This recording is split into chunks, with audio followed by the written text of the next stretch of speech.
একবার এক সাহাবী রাসূল সাল্লাল্লাহু আলাইহি ওয়াসাল্লামের দরবারে উপস্থিত হলেন।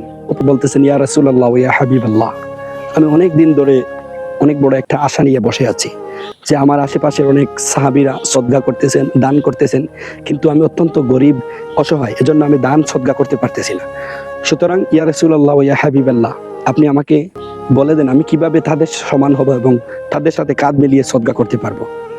রাসূল সাল্লাল্লাহু আলাইহি ওয়াসাল্লাম একটা মুস্কি হাসলেন, স্নেহ ভরা একটা মুস্কি হাসি দিলেন। মুস্কি হাসি দেওয়ার পর রাসূল সাল্লাল্লাহু আলাইহি ওয়াসাল্লাম বলতেছেন, আচ্ছা, তোমার অন্তরে এত বড় একটা আশা নিয়ে তুমি এতদিন ধরে বসে আছো, তুমি আমার কাছে আরো আগে আসলে না কেন? রাসূল সাল্লাল্লাহু আলাইহি ওয়াসাল্লাম বললেন, ও আমার সাহাবী, শুনে রাখো, তুমি যে আশাটা নিয়ে আছো, তোমার সেই আশাটা তুমি সম্পদ ছাড়া পূরণ করতে পারবে। ওই সাহাবী বললেন, ইয়া রাসূলুল্লাহ, কিভাবে পূরণ করব?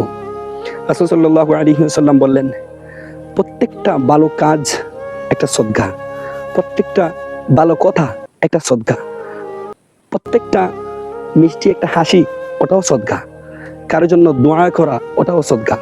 তখন ওই সাহাবায়ে কেরাম আনন্দে তার চেহারা লাল হয়ে গেল, সে আনন্দে খুশি হয়ে আত্মহারা হয়ে সেখান থেকে উঠে গেল আর নিজেকে বলতে লাগলো, এখন আমি বুঝতে পারলাম যে একটা ভালো কাজও সদকা, যে ধনী হলে সবসময় সদকা করতে হবে, ধনীরা যে সবসময় সদকা করতে পারে সেটা নয়। একটা মিষ্টি হাসিও একটা সদকা, ভালো একটা কাজও একটা সদকা, একটা উপদেশও একটা সদকা, এমনকি কারোর জন্য দোয়া করাটাও সদকা। সুতরাং আপনারাও আমার জন্য দোয়া করবেন, মানুষকে ভালো উপদেশ দিবেন, মাঝে মাঝে মিষ্টি হাসবেন, মনটা ভারী রাখবেন না।